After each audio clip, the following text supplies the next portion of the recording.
Bienvenue à vous dans cette vidéo les amis, c'est Sun, j'espère que tout le monde va bien et aujourd'hui je vous retrouve pour le 3e épisode de ma série Tout savoir sur. Alors les amis, pour ceux qui ne le savent pas, Tout savoir sur, c'est une série axée nature, biodiversité, environnement, sur lequel je vous parle d'un sujet. Ça peut être d'un arbre, ça peut être d'un animal, d'une espèce, d'un taxon, ça peut être de toutes sortes de choses, ça peut également être d'un objet, d'une ville, etc. Mais toujours axé autour de la nature, de la biodiversité et de l'environnement. Et aujourd'hui les amis, après le premier épisode sur le chevreuil, d'ailleurs je vous remercie parce qu'on a passé les 300 vues sur la vidéo, donc je vous remercie énormément. Et puis le deuxième épisode sur l'olivier, on va maintenant parler les amis des strigiformes. Les strigiformes, c'est l'autre nom, c'est le nom un peu plus scientifique pour dire rapace nocturne, donc rapace nocturne, chouette et hibou. Vous voyez, tout est lié. Et on va parler de ça ensemble les amis, je vais tout vous dire, ne vous inquiétez pas. Et j'ai essayé voilà, de faire un montage un petit peu plus précis, un petit peu plus travaillé. J'espère que vous allez, que ça va vous plaire, c'est le principal, hein. C'est comme ça que ça marche. Donc j'ai essayé, voilà, donc comme d'habitude, je vous parle, je vous explique. Bien sûr, j'ai essayé de faire une vidéo où c'est pas où je vous récite tout ce que je sais et tout ce que j'ai appris en préparant la vidéo, et puis la vidéo se termine, et puis au revoir, c'est terminé. Voilà, j'essaie d'être le plus clair et le plus concis possible, de façon à ce que à la fin de la vidéo, vous ayez appris quand même quelque chose, et que le but c'est quand même que vous en souveniez et que vous appreniez des choses sur un sujet. C'est pas que je sorte ma science et puis qu'au final la vidéo sert à rien, parce que sinon je ferai pas de vidéo tout simplement. Donc j'essayais d'être le plus clair et le plus concis possible pour vous, en essayant d'y glisser quelques petites vidéos que j'ai prises sur internet, car j'ai pas pu tout filmer non plus. Pour la Chouette et Frais, ce sont que des vidéos de moi qui ont été filmées par mes caméras, mais sinon en dehors de ça, pour toutes les vidéos que vous verrez ou les cris que vous verrez des autres chouettes, ce n'est pas moi, c'est tout simplement des vidéos que j'ai prises sur internet. Il y a toutes les sources en description, puis de toute façon au long de la vidéo également. Et puis voilà, j'espère que ça va vous plaire, et puis on se retrouve tout de suite pour la vidéo. On se retrouve à la fin pour un débrief. Allez, c'est parti. Depuis toujours, les rapaces nocturnes fascinent les hommes et agrémentent leurs croyances. En effet, dans l'Antiquité, ces rapaces nocturnes, aussi appelés strigiformes, sont associés à Athéna, déesse des arts et de la sagesse, mais aussi de la guerre et de l'intelligence. Oui, car la chouette est aussi le symbole de la vigilance. En revanche, chez les Latins, ils sont associés au parc, divinité maîtresse de la destinée humaine, de la naissance à la mort. Cette croyance est perpétrée au Moyen Âge. À cette époque, le simple cri d'une chouette ou son vol est alors signe de mort. Pour conjurer le mauvais sort, les paysans clouaient des hiboux vivants sur les portes des granges. Je vous propose donc de partir à la rencontre de cette famille de rapaces nocturnes avec, tout au long de la vidéo, une partie des images inédites que nos caméras avaient pu filmer lors d'un tournage d'un documentaire sur les chouettes et frais des clochers, qui est alors actuellement en cours de montage.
Les strigiformes ont depuis l'Antiquité alimenté les croyances populaires. Strix, S-T-R-I-X, en latin, pouvait signifier aussi bien oiseau de nuit que sorcière.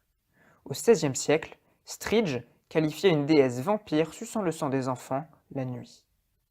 Mais il est aussi possible que strigiforme ait une origine dite onomatopéique, du grec strynx, S-T-R-I-N-X, faisant référence au cri strident de ces oiseaux nocturnes. L'ordre des strigiformes est un ordre distinct regroupant deux familles, les titonidés et les strigidés. Les titonidés compteraient deux genres, Tito et Phodilus. Les strigidés compteraient, eux, trois sous-familles comportant 3 à 12 genres. Pour avoir plus d'informations et plus de définitions autour de ces mots plutôt compliqués à comprendre, je vous propose de vous référer à la figure 1 du rapport qui s'affiche maintenant sur l'écran, l'arbre de classification des strigiformes. Cet ordre est très bien représenté dans le monde, puisqu'il est présent sur tous les continents, hormis l'Antarctique, et le tout dans une grande diversité d'habitats. En France, il existe 9 espèces de strigiformes, avec une seule représentante de la famille des titonidés, la fameuse chouette effraie des clochers, Tito alba. Un documentaire est en cours de tournage et sortira dans les prochains mois sur la chaîne. Les strigiformes sont donc des rapaces nocturnes. On en retrouve les caractéristiques. Ce sont de super prédateurs qui ont des pattes avec 3 orteils vers l'avant et un orteil postérieur. Tous possédant des serres acérées adaptées à la capture de proie. Leur bec est crochu et leur permet de déchiqueter les chairs. Pourtant, certains caractères les séparent des rapaces diurnes, c'est-à-dire des rapaces qui vivent le jour. Tout d'abord, les strigiformes ont des yeux vers l'avant. Cela leur donne une vision binoculaire plus précise que les rapaces diurnes. Leurs yeux ne sont presque pas mobiles. Cependant, ce manque de mouvement de l'œil est compensé par une mobilité importante des vertèbres cervicales, rotation de la tête jusqu'à 270 degrés. Ils ont aussi une très bonne vue, excepté dans le noir complet. Son œil laisse passer de 2 à 3 fois plus de lumière que l'œil humain, d'où cette bonne vision nocturne. Normal, vous me direz, pour un rapace nocturne. En plus de sa bonne vision, les strigiformes ont une ouïe très développée. En effet, elle est capable d'entendre les vibrations sonores et localiser leur proie uniquement avec l'ouïe. L'effraie des clochers est même devenu un modèle d'étude en bioacoustique.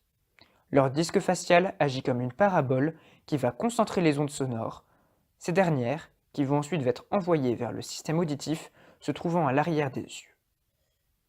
Mais la plus grande caractéristique des rapaces nocturnes est sans doute leur capacité à se déplacer silencieusement. En effet, leur morphologie est adaptée pour ce vol. La présence de dents, de barbules, petits crochets, minuscules sur les premières rémiges primaires, empêche la création de tourbillons d'air à l'avant. Ce silence permet aux strigiformes de surprendre leur proie et de permettre d'entendre cette dernière sans se gêner elle-même. Les strigidés sont, comme je le disais tout à l'heure, de super prédateurs. Ils se trouvent d'ailleurs au sommet de la chaîne alimentaire. Leur régime alimentaire est très diversifié. Selon les espèces, l'alimentation peut varier du lombric au renard. Lors de la chasse, les strigidés utilisent une technique spécifique. Les rapaces nocturnes utilisent soit une chasse à l'affût, en employant un vol glissé avec les serres en avant. Ensuite, ils amènent leur proie sur un rocher, ou bien, pour d'autres espèces, ils l'avalent entièrement après leur avoir donné un coup derrière la tête. D'autres peuvent tout simplement la dépioter. Leur morphologie est adaptée à ce type d'alimentation. Comme vous allez pouvoir le voir, leur système digestif est fait pour faire face à toutes sortes d'alimentations. L'alimentation passe donc dans l'œsophage, dans laquelle il rejoint la première partie de l'estomac, appelée l'estomac glandulaire. C'est un renflement de la fin de l'œsophage. Ce dernier contient des glandes spécialisées sécrétant des sucs gastriques, permettant le début de la digestion chimique. La nourriture est ensuite dirigée vers le second estomac, aussi appelé gésier ou ventricule, un organe à parois épaisses et musculaires. Cet organe, chez les oiseaux de proie, sert de filtre. Il permet l'accumulation de déchets, résidus non digestes comme les os, plumes ou bien encore fourrures. Les parties digestes de l'aliment sont dirigées par des contractions musculaires vers la suite du système digestif. Et oui, c'est un très long chemin pour l'aliment afin d'être bien digéré. Justement, les parties indigestes sont agglomérées en boulettes compactes grâce à des mouvements musculaires. Ces boulettes sont ensuite enduites de mucus pour faciliter le passage dans l'œsophage. Elles seront ensuite rejetées par le bec. Vous pouvez également voir sur le figure 2 du rapport les pelotes de réjection, car ces petites boulettes sont bel et bien des pelotes de réjection. On peut retrouver les réjections sous le dortoir et l'aire de nidification de ces rapaces. Chaque pelote possède sa particularité. Par exemple, celle du hibou grand-duc est la plus grande, presque 10 cm, et est plutôt irrégulière, c'est-à-dire que l'on voit les os ressortir de la pelote.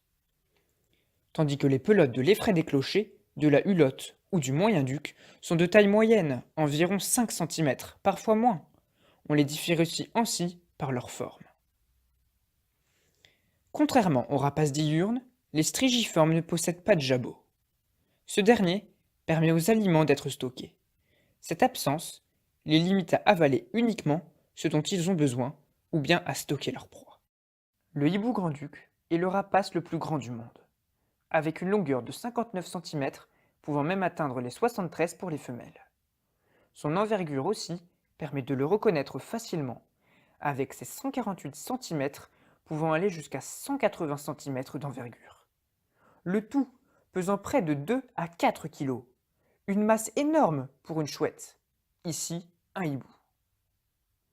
Ce strigidé peut vivre jusqu'à 20 ans et appartient à la sous-famille des striginés. Il possède une stature large et trapue.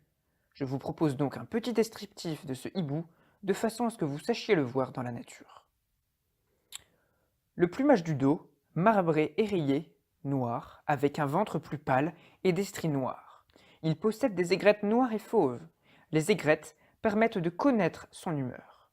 Si elles sont aplaties, alors le hibou est calme et serein. En revanche, si elles sont redressées, cela est signe d'inquiétude et d'attention. Il possède aussi des ailes rondes et souples 3 fois supérieures à son corps.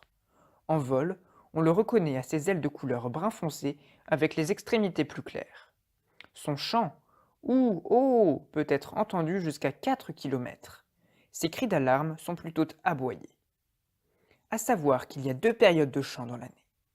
La première allant d'octobre à décembre, utilisée pour délimiter son territoire.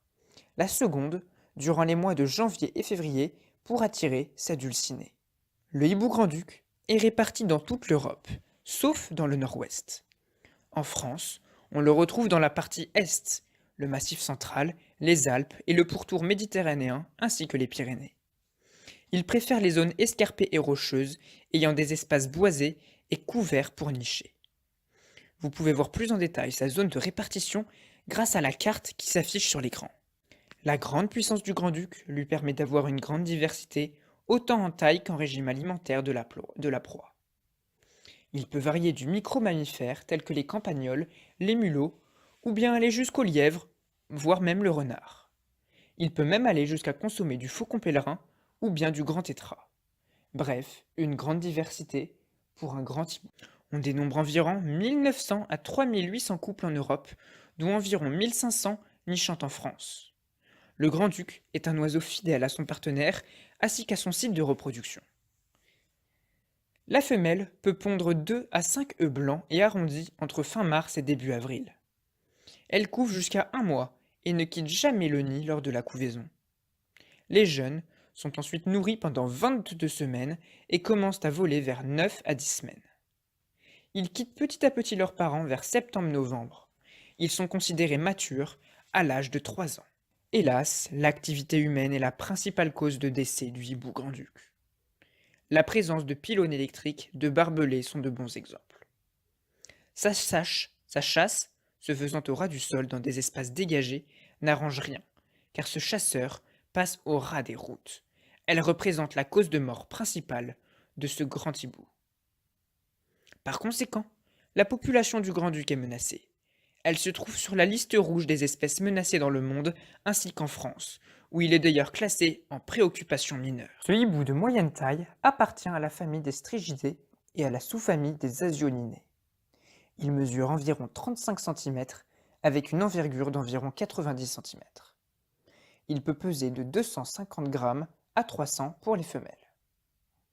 On reconnaît cette espèce grâce à ses deux longues aigrettes érectiles qui, associées à des yeux orangés entourés de noir et de blanc, le rendent parfaitement reconnaissable à son vol. D'ailleurs, on distingue aussi une tache orange sur le bord de ses ailes sombres. Le tout uniquement lors du vol. Les moyen-ducs ont un répertoire très varié, qui est entendu pendant la période de reproduction entre février et avril par des séries de ou-oh monotones et graves émises uniquement par le mâle. La femelle chante aussi, mais avec une sonorité plus haute et plaintive. Le reste de l'année, ce hibou émet des cris d'alarme avec des soufflements et des claquements de bec. Ce strigidé est présent dans les régions tempérées et boréales de l'Europe, d'Asie et d'Amérique du Nord.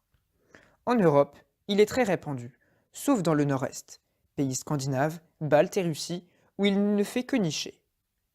Il préfère les environnements alternant bois et espaces ouverts, tels que les haies, bordures de forêt ou encore les parcs. En France, il est principalement sédentaire. Le moyen-duc possède une phase de repos la journée cachée dans des conifères et s'active la nuit. Son régime alimentaire est composé de micro-mammifères et en plus faible quantité de passereaux, moineaux, pinsons ou encore batraciens ou insectes. Après avoir passé l'hiver dans un dortoir avec plusieurs dizaines, voire centaines d'individus, les couples se forment en février après la parade nuptiale effectuée par le mâle.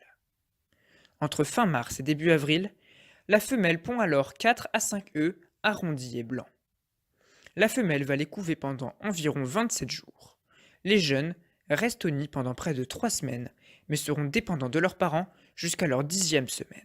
Le hibou moyen-duc souffre particulièrement des collisions routières, mais aussi de la disparition des haies qui lui fournissent un site d'habitat et de reproduction très fréquent.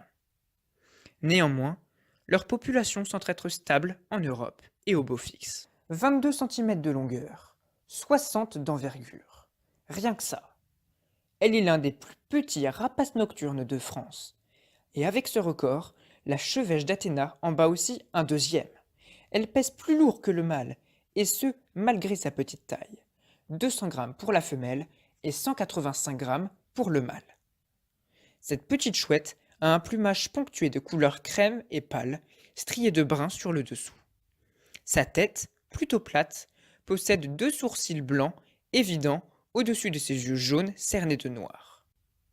Lorsqu'elle est en vol, on peut la reconnaître à ses ailes courtes, arrondies et barrées de brun. Avec son vol typique ressemblant à une griffe de renne ou un pic, vous ne pouvez pas la rater. La chevêche d'Athéna est assez bien représentée dans le monde, puisqu'elle est présente dans les milieux ouverts du bassin méditerranéen et d'Asie centrale. En Europe, on la retrouve partout, excepté en Scandinavie. Pour la France, c'est une espèce présente dans les pâturages humides de Saule-Tétart dans l'ouest et le nord. Les zones de verger en Alsace est aussi un endroit très apprécié de cette chouette. Elle niche dans de longues cavités étroites, des arbres ou des toits. Chassant plutôt la nuit, elle se nourrit premièrement de mulots et de campagnols, mais elle peut aussi adapter son régime avec des oiseaux, des lombrics ou différents insectes. 2 à 5 œufs par nichée. Une couvaison d'une durée de 28 jours. La chevêche d'Athéna ne fera qu'une seule nichée par an. Les petits s'envoleront à l'âge de 5 semaines, mais ne partiront qu'au bout de quelques mois. Sa population est en déclin. Seulement 11 000 à 35 000 couples présents partout sur le territoire. Avant les années 2000, leur population s'est vue chuter. Il y a alors eu 2 plans de protection de cette chouette et par conséquent de son habitat dans les années de 2001 à 2006, puis un deuxième en 2011. Aujourd'hui, des plans sont encore actifs, notamment de conservation de l'espèce avec la pose de nichoirs, la réduction de l'utilisation de pesticides par les agriculteurs et un suivi des couples. La chouette hulotte est le strigiforme la plus commune de France, mais aussi d'Europe. Elle mesure 40 cm pour un poids variant de 330 g à 700 pour les femelles, qui en général sont plus lourdes que les mâles, comme vous avez pu le remarquer depuis le début de la vidéo. De la famille des striginés, on la reconnaît à sa silhouette trapue mesurant environ 40 cm. De plus, elle possède une tête ronde avec des disques faciaux clairs entourée d'un liseré marron qui contraste avec ses sourcils blancs formant un V. En vol, elle est aussi facilement distinguable. En effet, avec sa silhouette trapue, sa large tête, mais aussi ses ailes larges et arrondies, ainsi que sa queue très courte, voire inexistante, on ne peut pas la confondre. Elle possède un vol lent avec des battements réguliers qui ne dépassent pas 2 à 3 mètres de hauteur. La chouette hulotte est, comme je le disais, la plus commune d'Europe. On la retrouve dans tous les types de milieux, sauf dans les hautes latitudes, ou du moins à une altitude supérieure à 1500 mètres. Cette chouette préfère les bois de feuillus ou les chênes avec du lierre.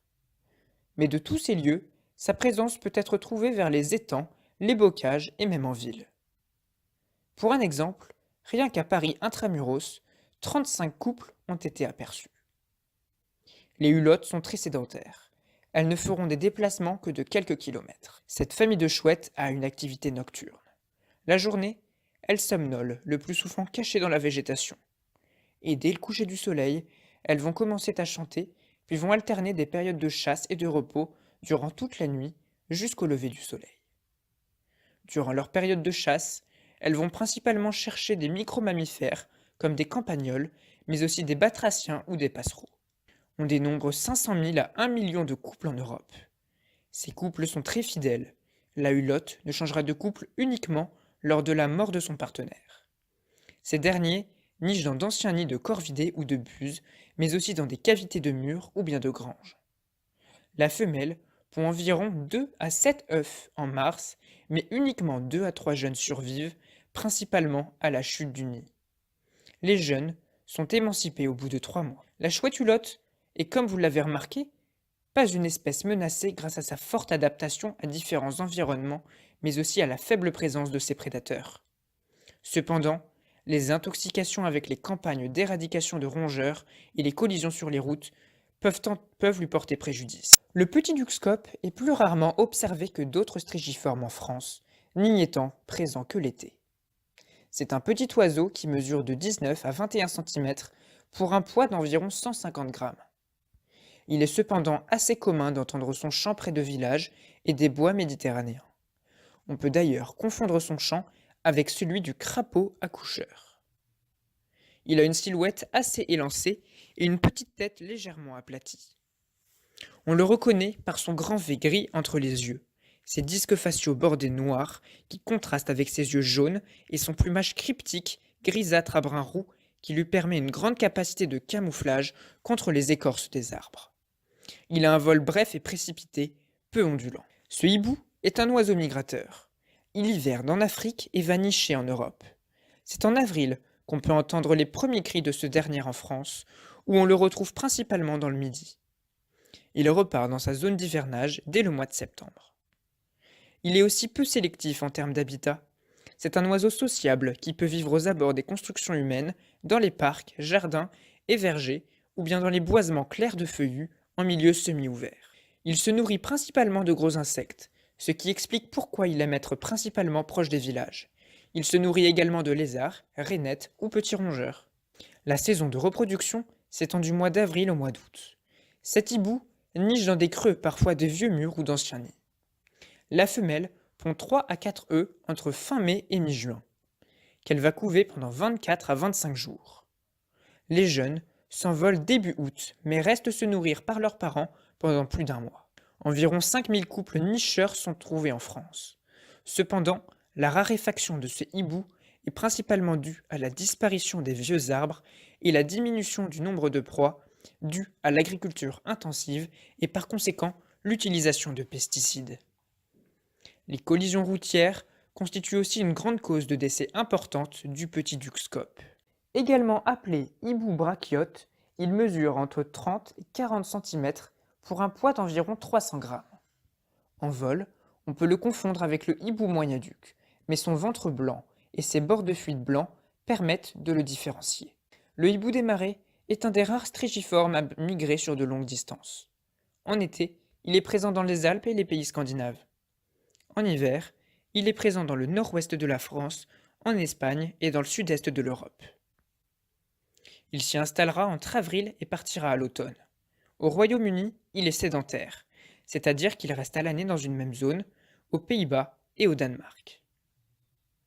Aussi, ce strigiforme préfère les espaces ouverts, dans lesquels la végétation est peu élevée, tels que les estuaires, les landes humides, les marais, ou encore la toundra, uniquement en Scandinavie. Chaque année, ce migrateur changera de partenaire et sera le seul à construire un nid. Ce ne sera qu'entre les mois de mars et juin que la femelle aménagera le nid se situant dans de hautes herbes ou bien des roseaux dans lesquels elle pondra entre 4 et 7 œufs. De plus, le hibou des marais est un des strigiformes le plus visible en plein jour, car en effet, il a des mœurs crépusculaires et diurnes. On peut donc l'apercevoir sur un perchoir, ou bien chasser principalement des rongeurs comme les campagnols. Comme nous avons pu le voir pour d'autres strigiformes, le hibou des marais est en déclin par la perte de leur territoire due à l'agriculture intensive ou bien les empoisonnements. Il faut dire que la présence de leur nid au sol n'arrange pas les choses, car il permet de plus une accessibilité plus facile pour les prédateurs comme les corvidés, les renards, coyotes ou encore les goélands. On dénombre environ une centaine de couples en France. La chouette de Tengmalm doit son nom à un scientifique suédois qui l'aurait décrite en premier. C'est une chouette de taille moyenne, mesurant entre 22 et 27 cm, pour un poids allant de 150 à 200 grammes. On ne peut pas confondre ce strigiforme avec une autre espèce présente en France, car elle est plus petite que les autres rapaces nocturnes vivant dans des habitats tels que les siens. Par ailleurs, on peut reconnaître la chouette de Tengmalm à sa grosse tête, présentant un large V blanc sur le front. Le dessous de son corps est pâle, moucheté de brun, et possède des lignes de points blancs sur les ailes. En France, on la retrouve en forêt de moyenne montagne, dans les Alpes, les Pyrénées, le Massif central, le Jura, ainsi que les Vosges, dans lesquels elle est sédentaire. Tandis que dans le reste du monde, la chouette de Tengmalm est présente dans les forêts de conifères du nord de l'Europe et de l'Amérique du Nord. En règle générale, elle est difficile à observer, car elle occupe les forêts denses et n'est active que la nuit où elle chasse, rarement à découvert, des mulots et des campagnols.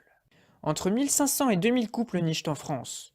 La chouette de Tengmalm est un rapace vivant de manière solitaire. Elle va pondre jusqu'à 10 œufs entre mai et juin qui vont incuber pendant presque 28 jours. Sa reproduction est très liée à l'abondance de proies.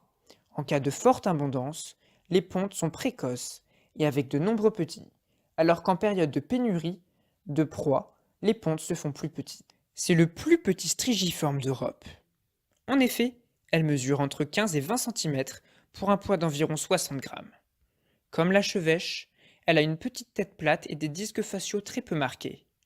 De plus, elle possède une queue étroite et barrée qu'elle relève lorsqu'elle est très excitée. Son habitat reste très restreint. On la retrouve dans les montagnes entre 1000 et 2000 mètres d'altitude, dans les forêts froides, mais aussi humides, composées principalement de conifères. Tandis qu'en Europe, on la retrouve dans les Alpes et dans les pays scandinaves. Par cette répartition, on ne peut pas la confondre avec la chevêche d'Athéna, qui est, elle, absente des hautes altitudes et latitudes.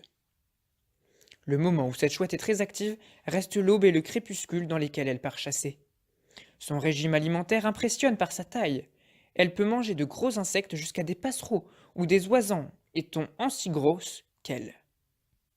Son nid est une loge abandonnée dans laquelle elle va pondre entre 5 à 7 œufs entre avril et mai. Le couple de chevêchettes change chaque année. Ce troisième épisode de Tout savoir sûr avait pour but de vous présenter les différentes espèces de rapaces nocturnes vivant et nichant en Europe, mais surtout en France. Je vous propose donc pour conclure un petit tour des quelques autres strigiformes d'Europe. Ce sont principalement des chouettes que l'on retrouve dans les pays scandinaves. Tout d'abord la chouette lapone. C'est une grande chouette vivant dans les forêts nordiques de Laponie et de Sibérie. Elle est reconnaissable à ses disques faciaux gris portant des croissants blancs bien visibles, notamment entre ses yeux jaunes. Son corps est massif et sa tête est grande et ronde. La chouette épervière vit dans les parties humides ou dégagées des forêts du nord de la Scandinavie. Elle ressemble à un rapace diurne, bien qu'elle ait une tête beaucoup plus grosse. Elle est reconnaissable à sa tête blanche bordée de noir. Son dessous blanc barré de gris lui font ressembler à un épervier d'Europe. La chouette de l'Oural est-elle une chouette qui vit dans les forêts de montagne de la Scandinavie et de l'Est et Nord-Est de l'Europe. Elle a de petits yeux noirs, un plumage brun et crème, ainsi qu'une longue queue. Vivant dans la toundra arctique, le harfang des neiges est un oiseau connu comme étant la chouette de Harry Potter. Elle a un comportement se rapprochant de celui du hibou grand-duc. Il est cependant très actif durant la journée. Il y a un dimorphisme sexuel chez cette espèce où le mâle est d'un blanc presque immaculé, tandis que la femelle est striée de brun et elle est plus grosse que ce dernier. Voilà les amis, j'espère que cette vidéo vous a plu. J'ai passé énormément de temps d'ailleurs, je remercie une amie qui m'a envoyé un dossier, plutôt une sorte de rapport sur les strigiformes qui a été effectué lors d'un master. Je ne citerai pas le nom de personnes qui ont rédigé ce rapport car je ne sais pas si elles ont envie d'être citées tout simplement. En tout cas, je remercie cette amie de m'avoir envoyé ce rapport qu'elle a fait avec,